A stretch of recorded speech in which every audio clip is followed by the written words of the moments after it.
What's up, everybody? Today I just finished reading Give Yourself Goosebumps, book number 23, Zapped in Space. And this is one that I didn't remember reading as a kid. I mean, I know I read all of the GYG books when I was younger. My library had all of them, and I read through every single one of them, some of them multiple times. But this is one that I didn't remember at all, so I didn't really have high hopes going into this one. I wasn't really expecting anything. And this one was surprisingly fun. I really enjoyed this, especially for being like kind of a advertised as like a sci-fi, like alien type story. That's usually not a subgenre that I'm into a whole lot. But this one was a lot of fun. So in Zapped in Space, you and your friends are going to check out this new virtual reality arcade type of thing.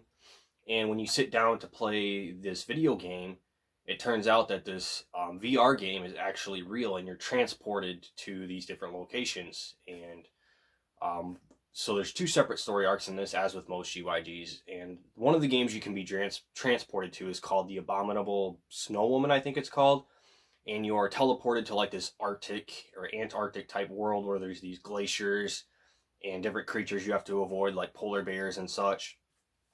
And then the other story arc, you and your friends are transported to space, and you have to fight off these space aliens, and then you have to try to figure out how to like escape back into your own real world.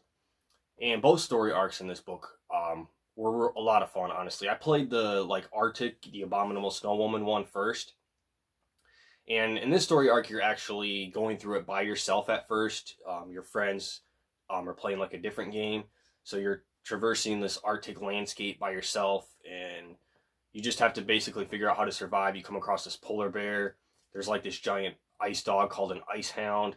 And then you also encounter this this stranger who's also playing the video game, and then you kind of have to work together and help each other out to try to figure out how to defeat the abominable Snow Woman, also known, I think, as kind of like the Ice Queen, I think she's referred to, and then get back to your own real world. And that story arc was a lot of fun. I enjoyed it. And then the main story arc is the space alien one, where you and your friends get transported into space. You encounter a space alien as depicted on the cover here.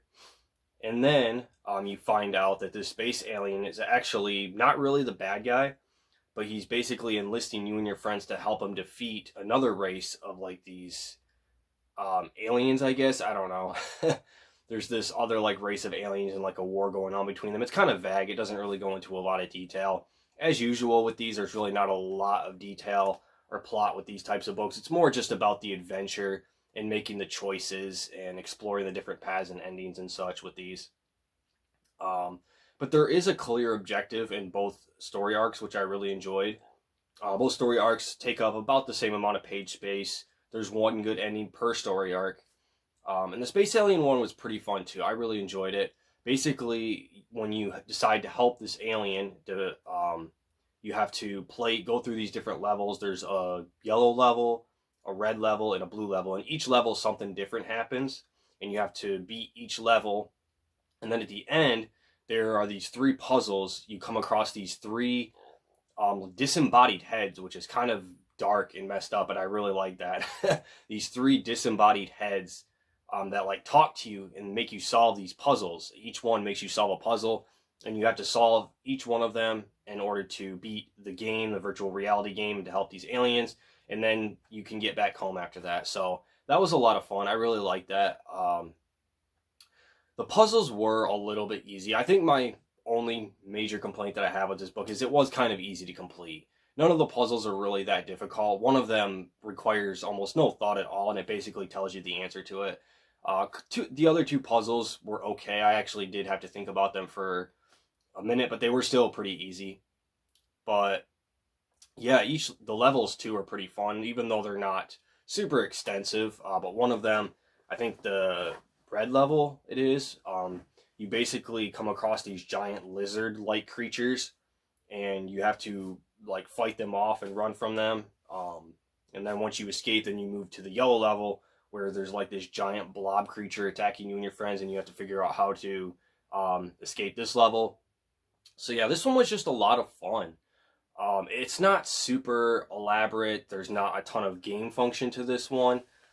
Like I said, there are a few puzzles. And back in like the Arctic story arc with like the snow and the glaciers and stuff, There's like a maze you can complete, which is pretty cool. Let me see if I can find it real quick.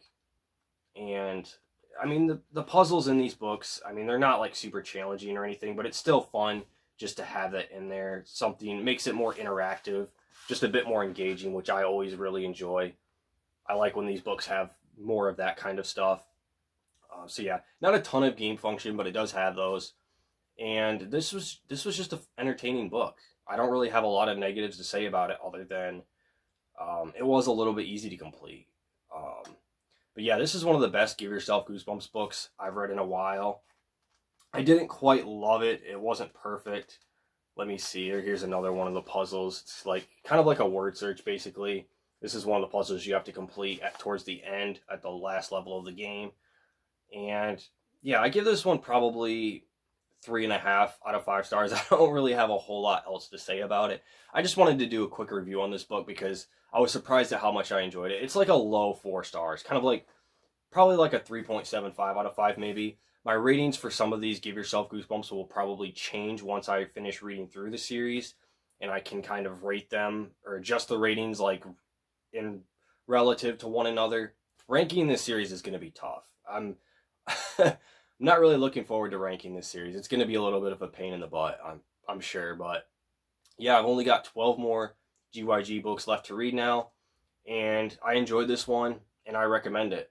So yeah, if you guys read number 23, Zapped in Space, if you have, let me know what your thoughts are on this one down in the comments below. I didn't quite absolutely love it. It wasn't perfect, but it was just an entertaining one that really doesn't have that many flaws to it. So yeah, that's it for my review for today, guys. Thanks for watching, and I'll see you next time.